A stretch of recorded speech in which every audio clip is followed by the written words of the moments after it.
Okay. Daniel, Yes, fella. you are listening to the Laser Ducks podcast. Welcome. Yes. We started recording? Okay, welcome. Yeah. Welcome, everybody. So, in this episode, we're going to be talking about black magic, and as a sort of a conspiracy theory, as far as commercial magicians and people usually more The conservative. misconception The misconception that that just normal magic is like some kind of evil. yeah.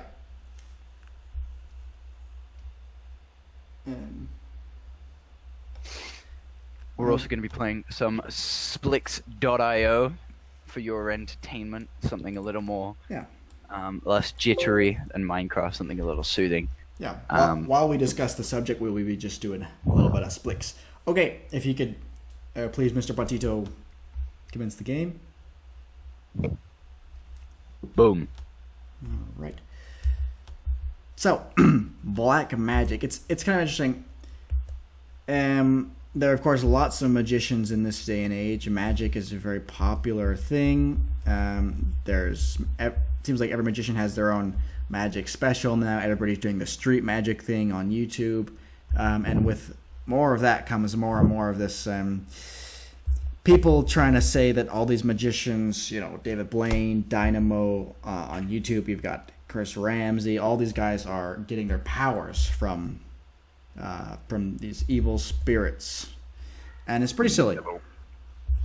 It's pretty silly. It is, and especially when, we've talked about this before, when you can literally go onto their website and buy the trick yourself and do it with a little bit of practice. Yeah. There's magicians like who's that guy that won America's Got Talent? His name is escaping me Shin now. Lim. Shin Lim. Absolute legend.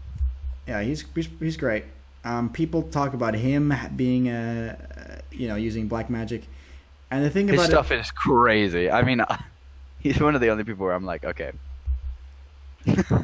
where he might be doing black magic. I'm like, okay, that's the guy who's probably doing it. Let's be real. His stuff is insane. The amount of stuff that he just disappears, I'm like, no. Yeah, he's really, really good. But like all these moves and things, like if you just do a little bit of research, it's so clear that you can learn these things. You can buy the gimmicks, you can buy the props, or you might not even need to. You can just learn the moves, learn the sleights on YouTube, and it's very For free. Like, you don't even need to be like yeah. some kind of rich. I don't know. Yeah, like YouTube is an insane resource, and it'll teach you all these kind of things that people would say are like dark magic.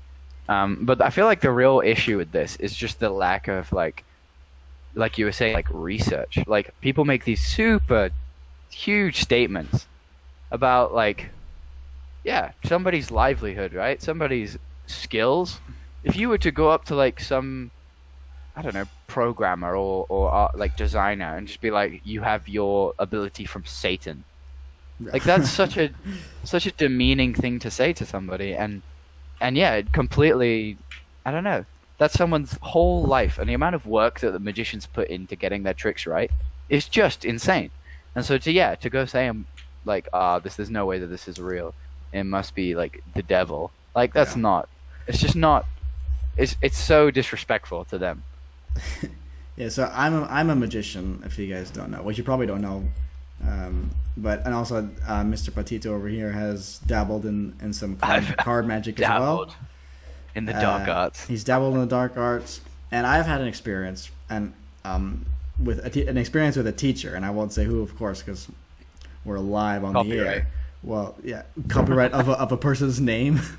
Anyway, I've had an experience with a teacher, and I was showing this teacher some card. Oh no! I mean, what? Okay, I was showing this teacher some card tricks, and this teacher warned me of that she not to say that she insulted what I was doing or anything. She liked the card tricks, and she didn't think that I was doing black magic. But she warned me of not to get into things that were black magic, and she talked about a magician that she had seen on TV.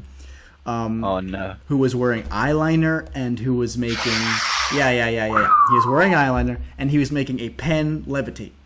And she said this was very obviously black magic and from the devil, and just so clearly because he was. It's not possible, man. Yeah, he was doing something that's completely impossible. And I now know. She described the guy to me, and I knew who she was talking about. She was talking about Dynamo, who was the British magician Dynamo, who has many TV specials. He wears. Well, if you're gonna talk about stuff that Dynamo's done, that's like completely unbelievable. Talk about him walking on water. Yeah. Like that feels like blasphemy, right? It's like directly from the Bible. No, but levitating a pen. Dynamo wears eyeliner from time to time, and when he's not even the worst at that. No, definitely Chris not. Angel. Let's not even get started with Chris Angel, but Dynamo. Well, there are magicians who advertise themselves and brand themselves to make it seem like they are doing black magic, which of course they are not. Such as Chris Angel, but Dynamo is one of the guys who's he's just a chill guy out there doing magic. He's so chill, and he's so like I feel like he feels like the kind of guy who does like sometimes like explain his stuff, like a Penn and Teller kind of guy. I feel like he's done like shows. I might be wrong. I don't know. Where he goes out and explains what he's doing. I haven't watched too much of Dynamo. I've seen him in some of his TV specials. When I was a kid, he was one of my main dudes. Well, and when she said this to me, when she said this to me, I was a kid, and there was an element to which I was kind of like, oh yeah, okay, thank you for telling me, because I was a kid. But now I know it's Dynamo, like it's Dynamo, and now I wear eyeliner from time to time, and I can levitate a pen. Yes, I levitate a pen all the time. I levitate all kinds of things, and so it's like if I had shown her that now So like back then I wasn't really insulted or anything, but now thinking back on it now, it's really funny because I'm exactly all the things that she was warning me not to be, but it was really silly, of course. Yeah. I'll call out a YouTube channel here. I'll call them out. No, don't do it. It'll be okay. They're a small channel. There's a channel called James Mighty the Fourth, I think, or James Mighty with some number, and there's so many of these channels. By the way, there's so many. It's not just him, but we can use as an example, and he makes these videos about all kinds of things, about politics a lot of the time. Obviously, alt-right, doomsday, young Earth creationists, all this stuff. And he makes these videos accusing different magicians of doing black magic and of doing the devil's work and he's accused Shin Lim, he's accused Chris Ramsey, and his accusations are so silly and so they just have nothing to them at all. Like one of them, he was accusing also this other great magician on YouTube, Spidey, a good friend of Chris Ramsey, who is the #1 magician on YouTube. But there's one video with which I'm not mistaken if it's Spidey on the thumbnail, doing a trick where you have a bottle of water. You have a bottle of water and you turn it upside down without the cap on. The water doesn't fall out, and you can put objects up through the underneath, and they float up to the bottom, and the water doesn't fall out of the bottle. That's saying. Yeah, James Mighty thought that this would be the perfect image to put on the thumbnail, on the cover of a video about demon magicians, and this is what. And it's so silly, and I talked. Anyone could do that trick. Yeah, that's one of the easier ones. But this convinces people. Like I talk to Christians, who are most people that I know are Christians, of course, and I'll do tricks for them, and they'll be like, oh yeah, that's all good, but I think there are some magicians out there, or I don't know, maybe they. And it's just like no, and they believe it because people on Facebook will send around these nonsense videos and they'll share them with all their cousins, and they'll be like, look at these, we need to pray and protect ourselves from these people, and they send these kinds of videos. I've seen people send these kinds of videos between like on Facebook and that sort of thing, and it's just like and I'll tell you right now, for anybody who's thinking the bottle trick is a Satan demon magic or whatever. There's no way anybody who's watching this thinks that is Satan. Hopefully not. But I'll tell you right now, here's what you do. You take a bottle of water. You cut out a little circle. So, you sure about this? You're revealing one of the greatest tricks of... It's a mediocre trick at best. Exactly. You cut out a little piece of clear plastic from an old piece of Tupperware or something, and you put a little hole in the center, and it should be the same diameter as the opening on a water bottle. Then you palm that and finger palm, hold like hiding in your hand, and you show the bottle full of water, nothing on, like the hole completely open. And as you turn it over, you just place that piece of plastic underneath, and because of the surface tension, it'll actually hold that piece of plastic right there. And since there's a little hole in the middle, water won't escape because the hole's too small. But you can put little toothpicks up through that hole, and they'll float up to the top. So if you're wondering how to do that trick, there you go. Big brain. Yes. And I think it's a tricky one. It's a very tricky one, because once you do have so many guys who are marketing themselves as these kind of demon-possessed magicians, and so that gets confusing, right, for parents. I think that's the thing, is a lot of these people are not only like scared for themselves, it's more about their kids. It's more about right. Like, I want to protect my kid from something that could be harmful, and that is totally understandable. Yeah. But with like the guys who market themselves this way, it obviously, if you're doing a good job of your marketing, that's what people are going to think. And so when you're accusing people like Chris Ramsey, like, you just literally have to watch one of his videos to know that he's not a satanic magician or in any kind of cahoots with anything wrong. Like, he's such a good guy.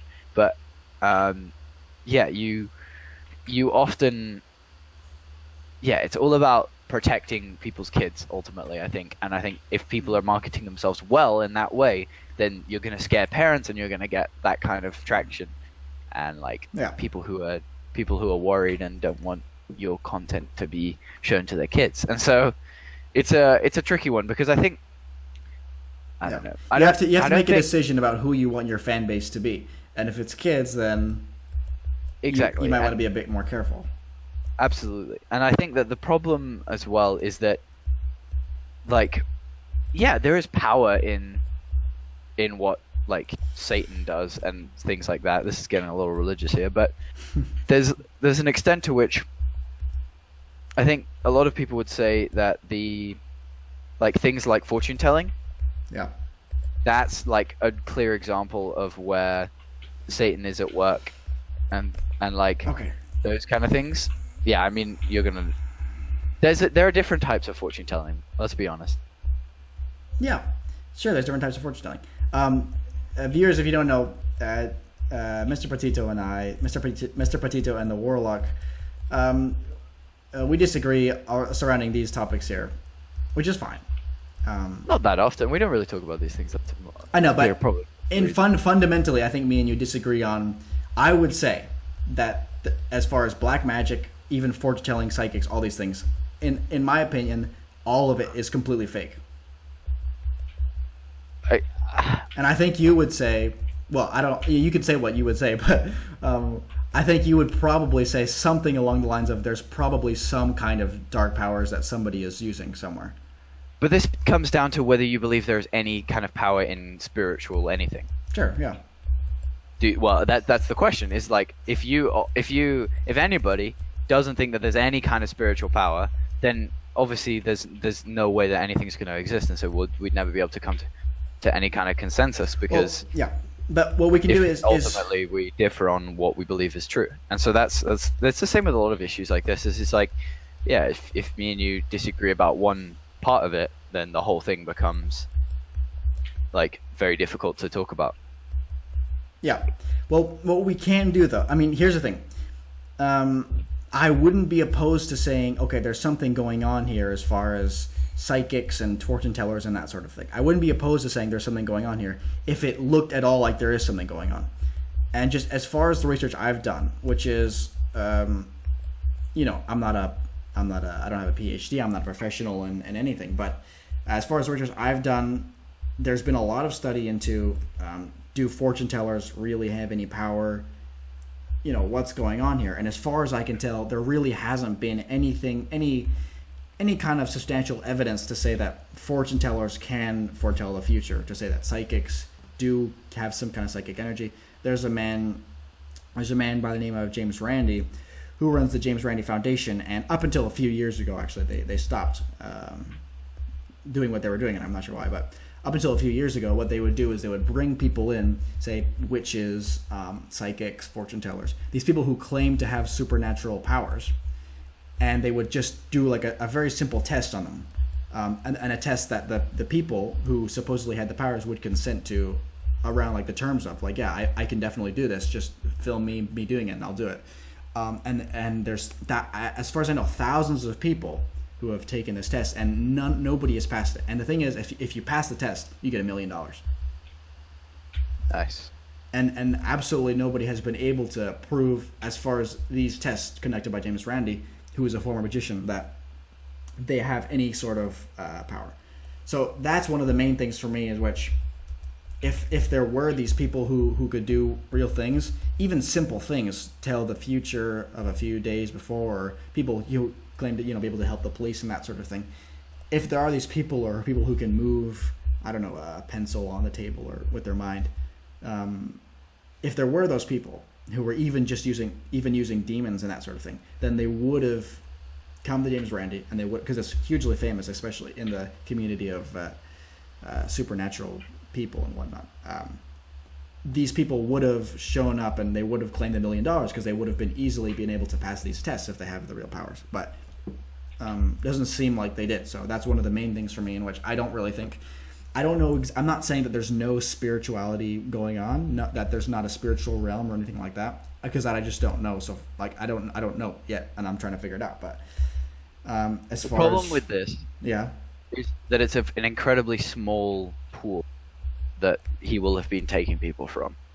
Like, the US is obviously one of the largest countries in the world, yeah? But there's still only 300 million people compared to, now we have like 7.5 billion people on the world or something crazy. Okay. And so a lot of the stuff that goes on, which I would deem spiritual, and like in a negative way, is not happening in the US. Okay. Probably. Because, like, if I'm going to go at this as if like we were agreed that like the devil is like a thing, yeah. And so like if we agree that the devil exists, then for him to go into the United States and do like fortune teller stuff would be a bad idea, because people are gonna like ask questions and do things like that, where you have a show, and like people are always gonna have really good ways of testing, and like it's not as believable in a country like the United States, because people are less likely to just believe things like that. Okay.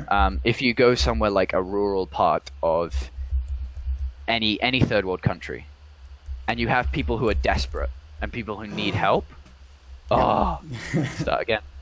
But you get desperate people and people who need help and people who will believe a lot of things, and so for the devil to you've got the button, by the way. Oh, nice. For the devil to lead them astray somehow, it would make more sense for things like fortune telling and like a witch doctor, right? Where to happen than in the United. I see what you're saying, and I've actually been you're arguing here. I've been thinking a lot about this, because and recently, this is kind of not super related, but I've been thinking about demons and this sort of thing. I've been thinking about that a lot recently, because I've just been kind of investigating into that. And your argument, I've considered this argument. What is in it? Assuming the devil and demons and whatever else would be attached to that. Assuming these things are real and that they have goals, which the goals would be to, I guess, cause people not to go to heaven, or cause people to go into some sort of dark side of, assuming that that's what's going on. What is in the devil's favor and what's not in the devil's favor? And I think you're right about something, is that, the devil showing himself, or these dark powers showing themselves off to people, wouldn't be in his favor. Because, for example, if you saw somebody do some sort of black magic, then you would know it was real, and you'd want to be a Christian. And that's not what the devil wants, right? According to the Bible. So it wouldn't. So that's where the whole, it's like, it totally depends on location. It wouldn't be in his favor to display himself or display his power like that. Yeah. Okay. So I've been thinking about that a lot, and I guess I would wonder, then what's going on with let me see, what's going on with like demon possession and that sort of thing, because it's sort of related, in that according to most Christians that you'll talk to, that goes on all around the world, and that'll go on in the U.S. and in all kind of churches. They'll have some kind of stories of that sort of thing. Why would that happen?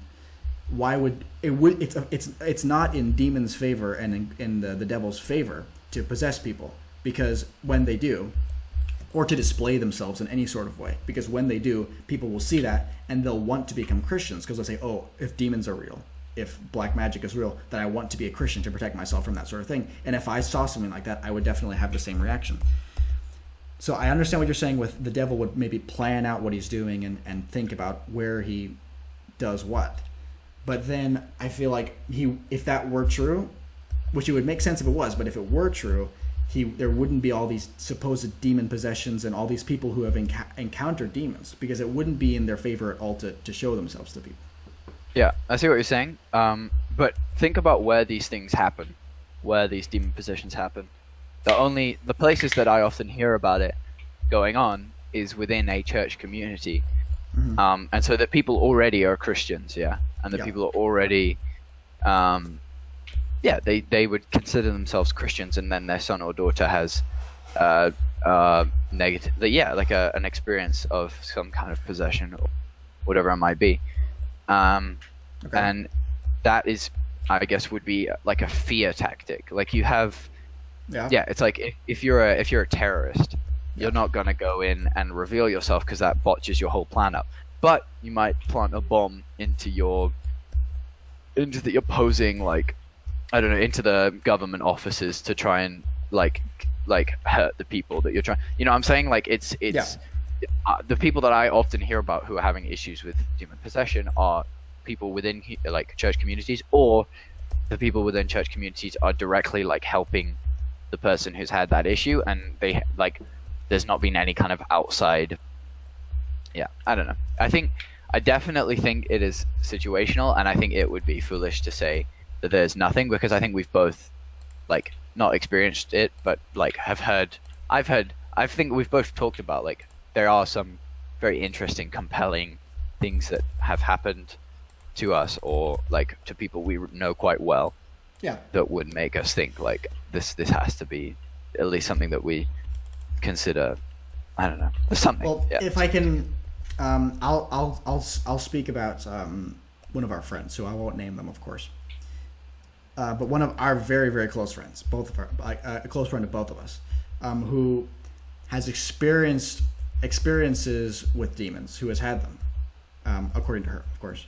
And I've been curious, and I've been asking her about these experiences. And as far as my research is like, and I've heard a few different experiences that Christians, and not really, I don't think I've heard any experiences from non-Christians, but like as far as supernatural experiences that are not good, I've heard very similar things to the stories of this girl. And I'll say, so her story.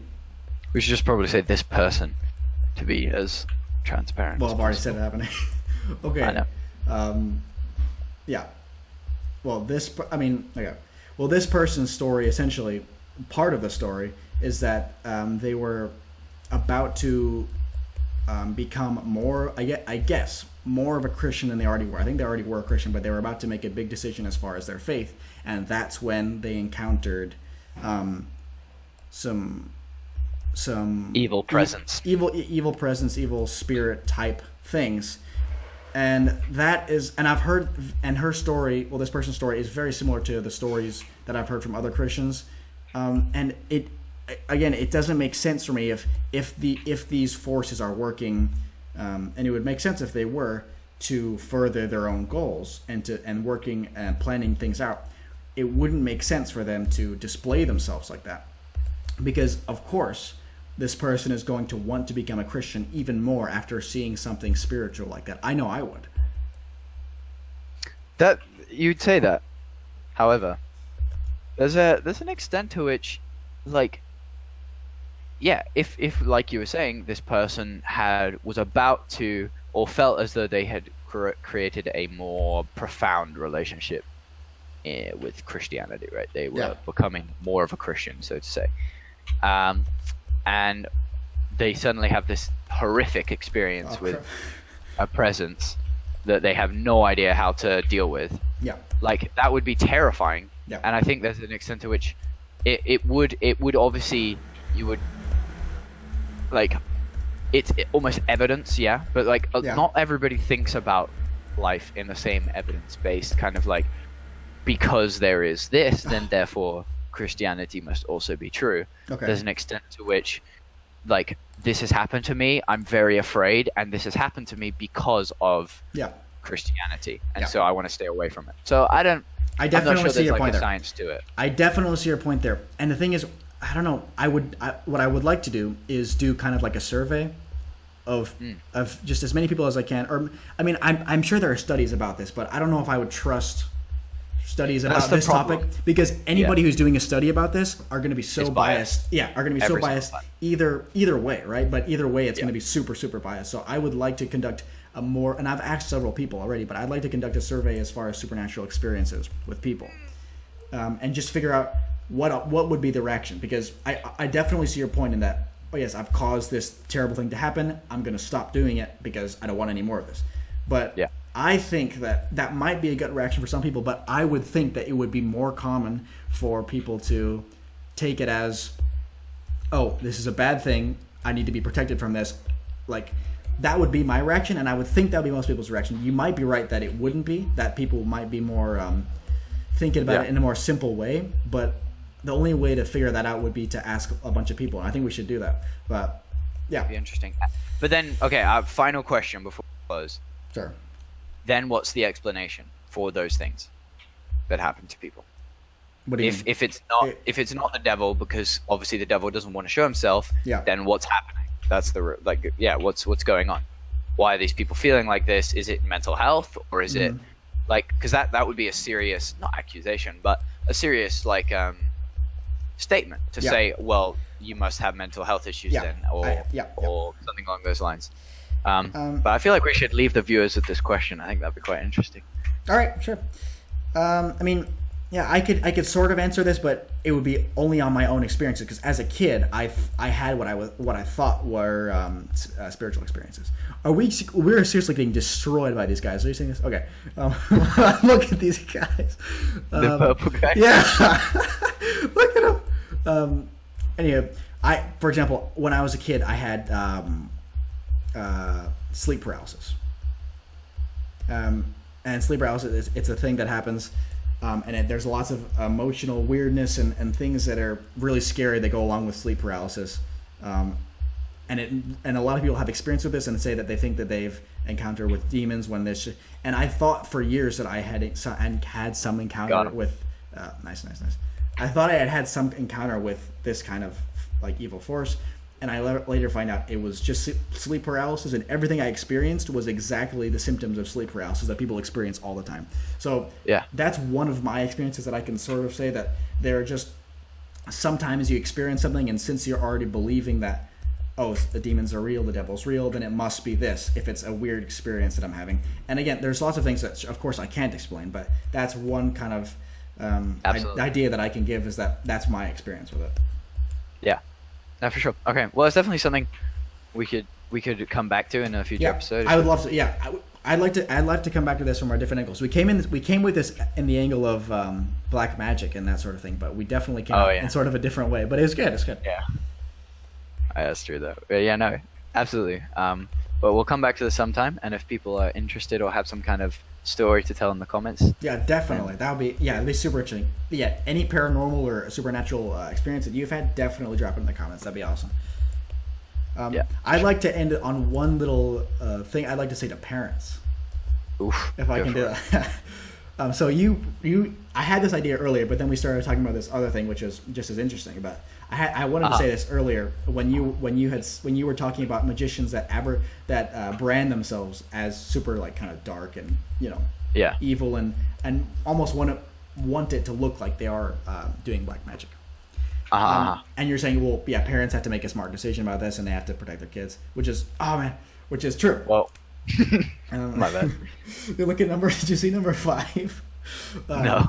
Okay. Well, there's a bunch of them on there that are. So here's my note to parents would be this: there's lots of magicians and lots of musicians who brand themselves as, kind of satanic or something evil and dark like that. And I've had conversations with my parents about this as to why these people would do this. If they're not satanic, if they're not really doing black magic, if they're not actually all these things, which I'm suggesting that most of them are definitely, most musicians. Yeah, I think most of the time they're not. I think we can almost empirically say that it's most of the time it's not. It's an artistic thing, and people will ask, okay, why that though? Why pick that to scare people? And I'll tell you what. Edginess. Yeah. So here's the thing. A lot of people have grown up in religion. I think most people on the planet have grown up in some sort of religious family. And the thing is about magicians and musicians and artists in general is that artists tend to be... Anti-establishment. Artists definitely tend to be anti-establishment. They also tend to be, just kind of rebellious in general. So most artists, if most people grew up with a religious background, of course most artists grew up with a religious background. And if they're going to be rebellious, they're going to do just the exact opposite thing that they grew up with. I mean, there are artists right now, tons of metal bands, whatever, Slipknot, rappers like Ghostmane, and then tons of magicians like Chris Angel who are doing all these things that look very satanic. And all of those, Marilyn Manson as one I should say, but all these guys grew up in a super strict religious families and super strict religious backgrounds. And so it's just a kind of a way they're angry and they want to do this to show that they're angry about maybe the things that they were taught growing up. And then also it's just it's to shock people. And there's a whole bunch of reasons, but hardly ever are these guys really into this stuff. So yeah. And I think, despite the fact that it's all a facade, or I think that's how you say that. Yeah. That it's not real. That they're just making it up to get some kind of a rise from people, or to get some kind of traction. Yeah. That it is like if this is a message to the kids, if your parents aren't comfortable with something, then it's always just easier to allow them to control to censor what you're experiencing, what you're watching, what you're kind of consuming. And then once you're old enough to make your own decisions, then it's your kind of responsibility to deal with yourself. Exactly. It's only 18 years ultimately. And so it's not just so that you end up finishing your first few years with a good relationship with your parents and a good kind of understanding of what is deemed by them good and bad, so that you can make decisions in the future. It is worth just following what they say until you don't have to anymore, and then it's obviously up to you totally. But I would definitely err on the side of being respectful before just instead of being rebellious for no reason. Yeah, sure. But anyway, I think we should probably end it something along. I would say though, kind of a combination of what we're both saying, perhaps, is I would say, well, I don't know if it's a combination of what we're saying, but I would say if you're in the situation that Daniel's talking about, I would say talk to your parents and just try to have an open conversation. That's a good point. Definitely. I think that's no matter who it is, just talking about something, and because lots of people don't understand certain things, so and lots of people don't talk to their parents. Yeah, that's the thing that I've worked out after being a teenager. That is super true. Yeah. But yeah, explaining things openly and just talking about, what it is, what you're feeling and the things that you're into and that kind of thing. Yeah. There you go. Totally. There you go. Episode, I don't know what 9. We're on now. I think 9. 9? Nice. I think 9. 8 or 9, but I think it's 9. Brilliant. All right. Okay. Well, thank you guys for tuning in to the Laser Ducks podcast. Yes. I hope you enjoyed yourselves sitting down and playing Splixio with us. Don't forget to subscribe. Helps us out a lot if you subscribe. Share it with your friends and family. Like the video. Yeah. Smash the like button. The like button isn't as important as the subscribe button, but yeah, both of them if you're. That's true. Going in. Okay. But anyways, thank you guys for watching. Check out our other episodes, and we will see you later. Bye.